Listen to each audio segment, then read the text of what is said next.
Hello world, and we are back. My name is Kyle Fischl. This is going to be episode 234 of my poker vlog. For this one, I play a 1-3 and 2-5 session at Sarasota, Florida, the One Eye Jacks Poker Club. I have a bunch of hands to go over, so we're going to get right into them.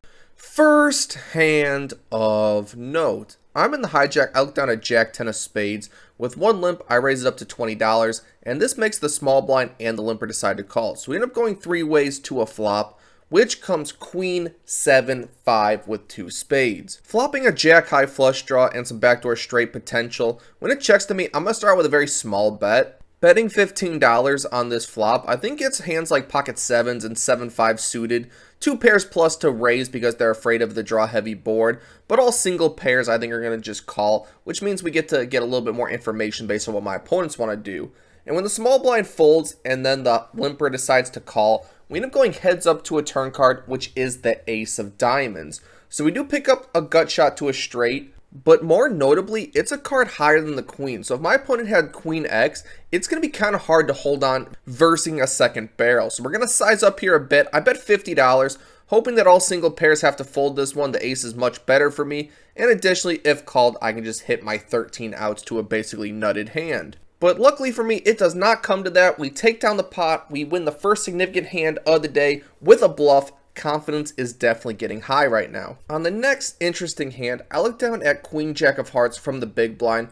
Under the gun player decides to limp and the button limps. I'm not going to just limp this one / check my option. With suited Broadway cards versus two limps, this is certainly going to be a raise. So I make it $20 and both players decide to call. So I'm going three ways to a flop, which comes Queen 10-9 with two spades. I have the absolute world here. Top pair, open-ended. I feel basically invulnerable. But I do check a lot of my range out of position versus multiple opponents. This one's going to be no different. And when I check, I'm really going for the check raise on this one. But we can't check raise if it checks through.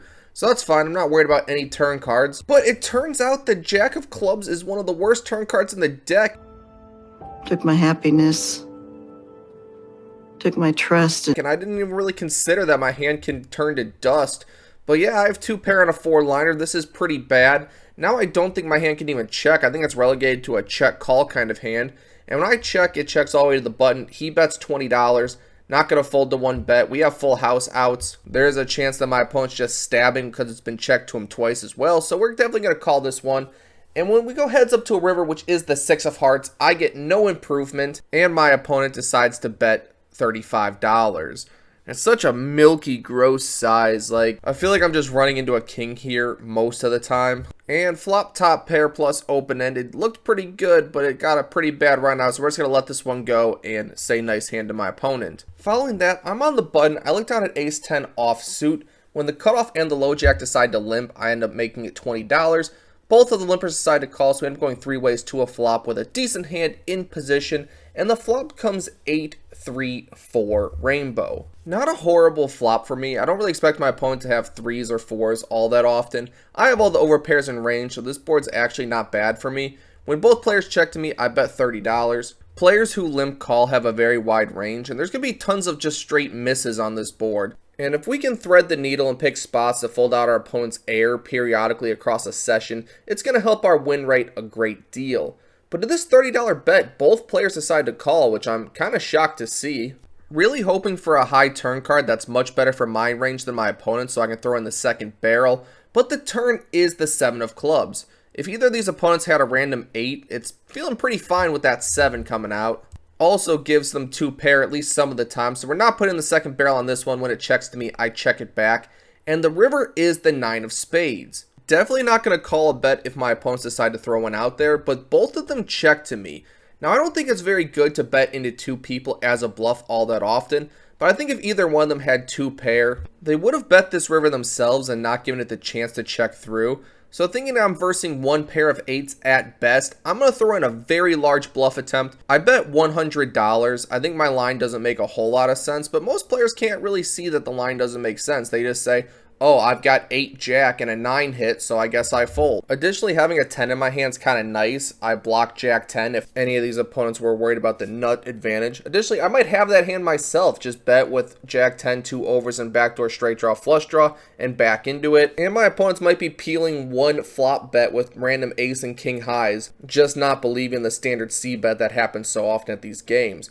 The first guy thinks for a while, but then he eventually folds halfway through, just gotta get through one more guy, but he thinks for a little bit and then decides to make the call. Sadness, anger, resentment, takes a toll on it. I show my hand confidently, no shame in showing bluffs. It helps your image in the future to get paid. And then my opponent shows pocket tens. Like, yes, he limp called pre and then just check called all the way down with an overpair. If you see action this tight at your table, you should just never call this guy ever when they voluntarily put money in. Range is just simply too tight and too nutted. On the next fun hand of poker, a +1 player opens to $15. There's 2 colors. I'm on the small blind with 8-9 of hearts. This is going to be one of the very infrequent times where I decide to 3-bet suited connectors.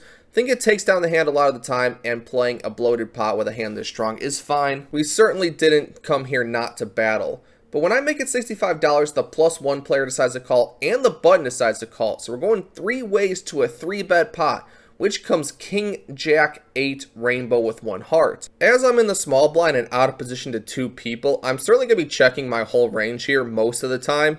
I suppose if I had ace-king, I would bet at least some of the time, even out of position to 2 people. But since I do a lot of checking out of position, 8-9 suited, flopping a pair of 8s, minimal showdown value, will definitely fall into that checking range. And to this one, it gets to the +1 player who bets $60. The button folds and now it's on me. I didn't really expect to face a small bet here all that often, because I think if my opponent had to jack, they would have checked it back most of the time. And if they had a strong king, they probably would have raised more than $15, or maybe even put in a 4-bet if they had ace-king. So when facing this bet, I actually think that I'm ahead at this point. I think my opponent likely has queen-10 or ace-queen, one of the straight draws that has basically no showdown value, but a decent amount of equity and would benefit from just taking the hand down.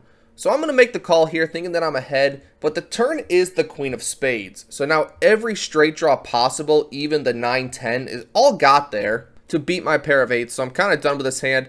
I check to my opponent and he checks it back. So I'm kind of really confident he has like queen 10, just kind of made some showdown value when he was drawing on the flop. And when the river is the 6 of hearts, doesn't change anything.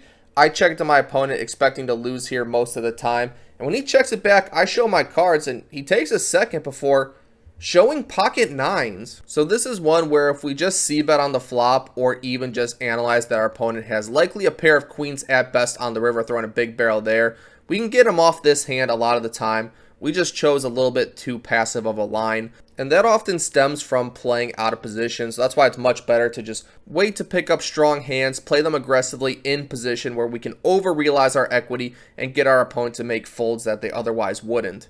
But I'm certainly on the upswing. I end up potting river with a PLO double board bomb pot and scooping the whole thing for a $430 river pot bet, which was massive for me, and then pick up a few smaller, less notable pots that add up to help me build a decent stack and definitely make me in the profit. And this brings us to the next hand of note. I look down at pocket queens from the cutoff. Finally, we get a premium. We have a strong hand. We are certainly going to not play this one passively. When the hijack raises to $15, we are certainly 3-betting this one. I make it $45. We have a premium. Let's put some money in the middle. The hijack then 4-bets to $115. And now I hate my hand. Painful. Unbelievably painful. At 2-5 and below, I almost never see 4-bets that aren't kings or aces. Literally almost never. Sometimes some people have the ace-king in them, but that is probably the widest I ever see.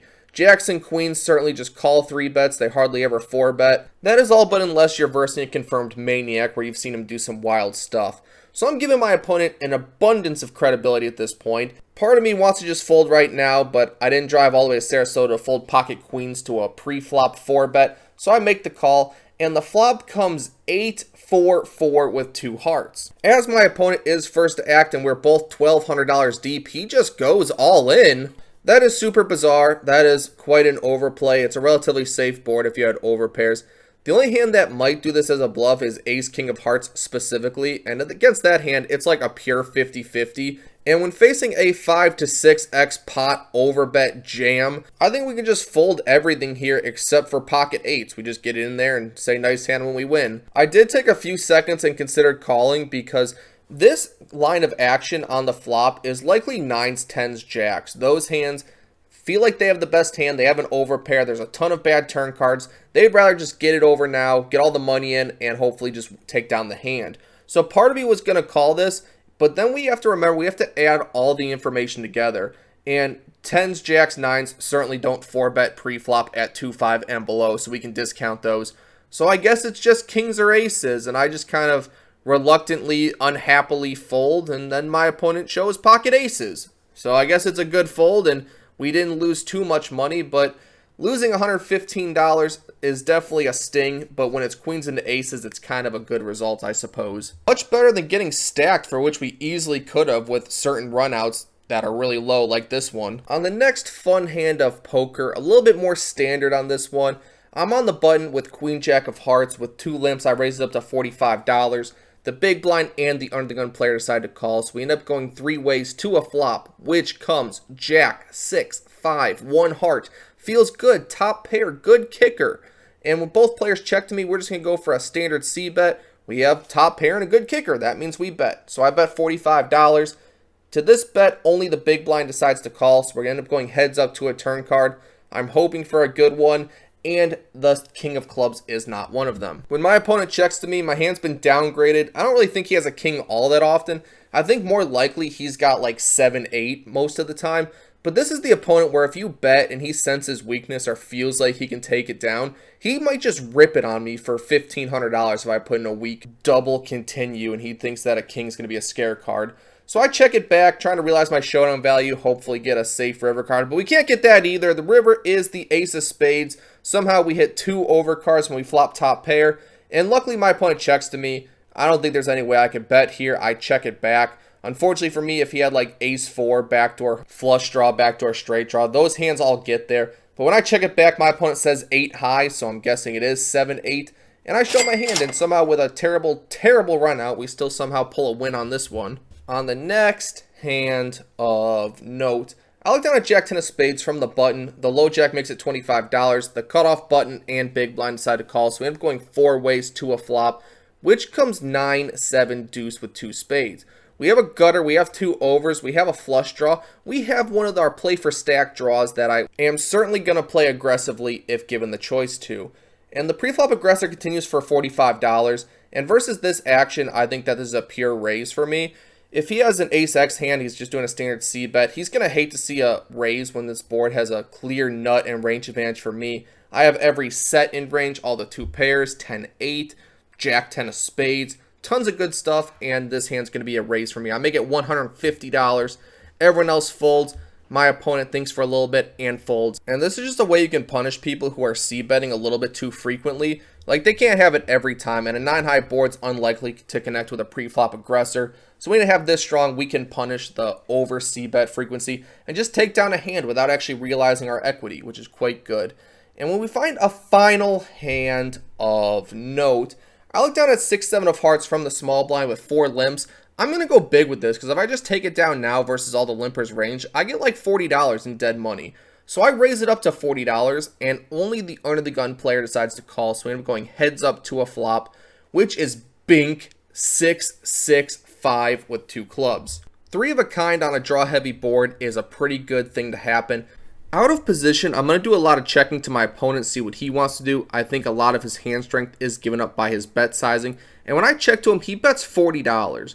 So over pot size bet, I think this is massive, telling me my opponent very much likes his hand, and I love to see it. We are certainly looking to get in stacks here when I flop 3 of a kind on this draw heavy board. If my opponent had a hand like pocket 7s or pocket 8s, there's a lot of action killing turns, so I'd like to put in a raise right now and get all those hands basically pot committed before a scary turn comes. Additionally, if he has a straight draw or flush draw, he's likely going to put in more money. So when I raise it up to $125, I'm feeling pretty good about my hand. My opponent doesn't take too long before sticking his whole stack in there, and I did not raise to $125 to fold. I was looking to get stacks in with 3 of a kind. If my opponent has pocket 5s, he's going to have to show me, and we're off to a run out.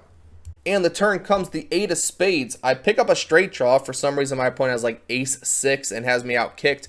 But the river is the 8 of clubs, so we have no kicker problems whatsoever. And yet, somehow I do, as my opponent has 8-6 suited. Okay, this is fine. I'm totally fine. There's no curse. So we end the session today with an absolutely massive cooler. We get trips over trips, and it's even funnier because this is going to be a chop most of the time. His 8 is very unlikely to play on most runouts, but on this one, he just backs into 2 of them, and that's certainly going to be a very negative, sour note to end the session on. But luckily, we end up making $460 in this game across 7 hours, equating to $65 an hour or 13 big blinds an hour. On today's day, I really didn't make any hands at Texas Hold'em. Like, all the hands were either second best or went to the other direction. Last one was quite a cooler, which is less than ideal. But most of the profit came from either small, less notable hands, and then one massive PLO double board bomb pot where it's like $150 3 ways on the turn, and I get a $400 pot bet on the river, get paid, scoop the whole pot. That's going to lead to a large win on this day. Thank you for sticking with me watching all the way to this point. I appreciate it, and I will see you on the next one.